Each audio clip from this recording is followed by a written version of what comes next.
You were an unwanted child.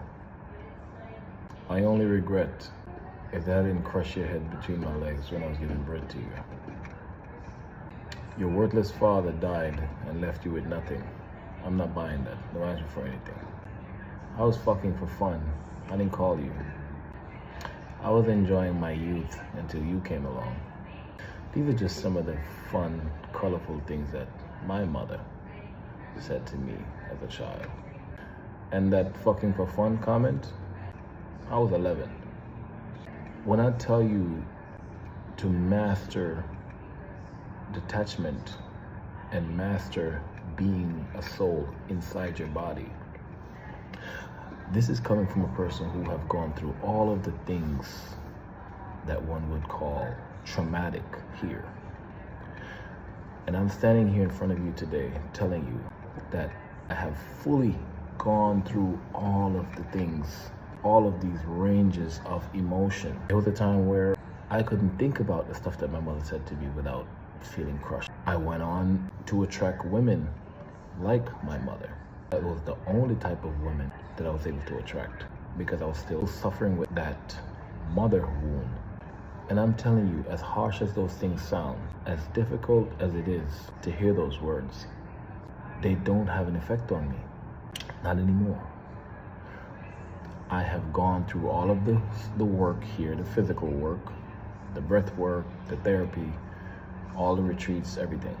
I've done that part to get comfortable inside the vehicle. And with all of the years of studying human psychology and what makes us do what we do and just the animal that we are, I had to master that.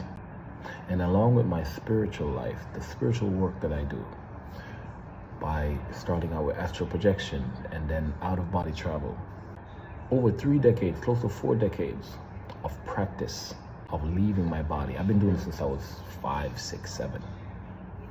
Well, it was happening to me at that age. But once I turned 10, 12-ish, I used to do it for fun. The astral projection part, fly around for fun. So I've had an advantage since I was younger because I've always known that this is not my body. It wasn't that sophisticated. If I was explaining this at 19, I wouldn't be able to say it like this, but now I have a handle on it. Once you detach from the human story and everything that has to do with the human being, the human body, all that stuff will go out the window. You won't need the thousands of dollars on therapy, the breath work, the nervous system work, all that stuff. Once you, and of course those things are valuable because it gives you a better control over the vehicle, if you fix your nervous system, that is. But if I've gone through that, to come here and tell you this, I have to at least try to see the value in what I'm saying. You are not your body. And if you get caught up into the human story and the human vehicle and identify as a human body, everything that happened to the body and inside the body is going to drive and lead you, the soul that is infinite. You are not your body. Now, fun part of life on earth is that us light beings, gods, decide to come down in these vehicles that has all these issues. Like the analogy I used before, pick a car and you drive it to do the errand that you need to do and you bring the car back.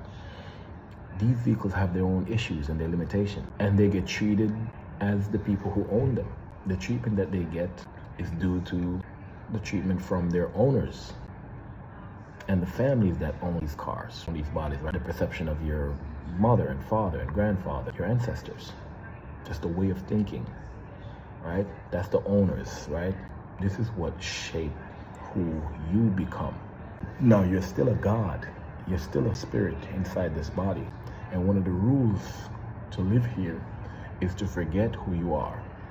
So if you forget who you are and you come in here as a baby, not knowing anything, you're going to be trained on how to think and how to feel and how to be growing up. You will grow all the way till you're 30, 40, some people 60, still not knowing who you are. And I happen to be a soul who came in here pre-planned, like you, we all did.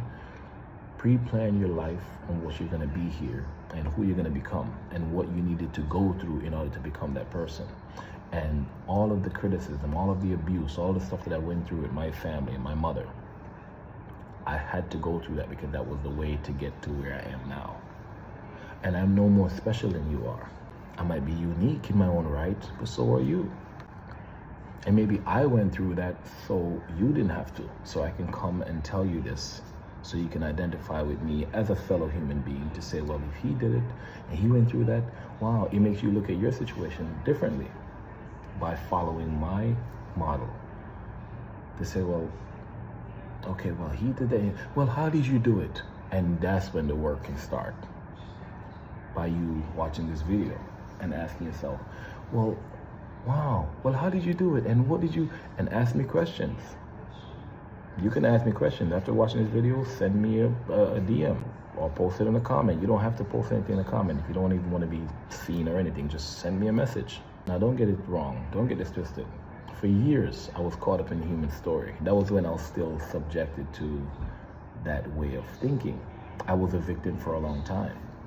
I just knew that all the shit that I went through wasn't fair. It was not fair. God damn it, it's not fair, right? But even with the it's not fair, even that is a part of the story, because you have the victim part of the story. The victim part is like the middle of the book somewhere, until you untie and untangle your way out of it to get out. And I'm in the I've mastered it. I've done the book. I'm in the final chapter now, which is to tell you how I got out of all of it. The people who are the most difficult people in our lives are often, frankly, most of the time, really all of the time, not often, all of the time, are the greatest gifts to us. Even the mother who put her baby in the garbage or on the front stoop of somebody's house to abandon that child. The evilest thing you see in this world has a good in it. It all comes down to your perception, which is the story. How you read the story, how do you perceive the story, what are your takeaways from this story? Are you a victim who live a life of being a victim? And that's even a part of somebody's story too. They spend their life being a victim because they have to raise kids to be victims who think that they're victims, and then those souls come and learn their lesson off that too. It's all relative.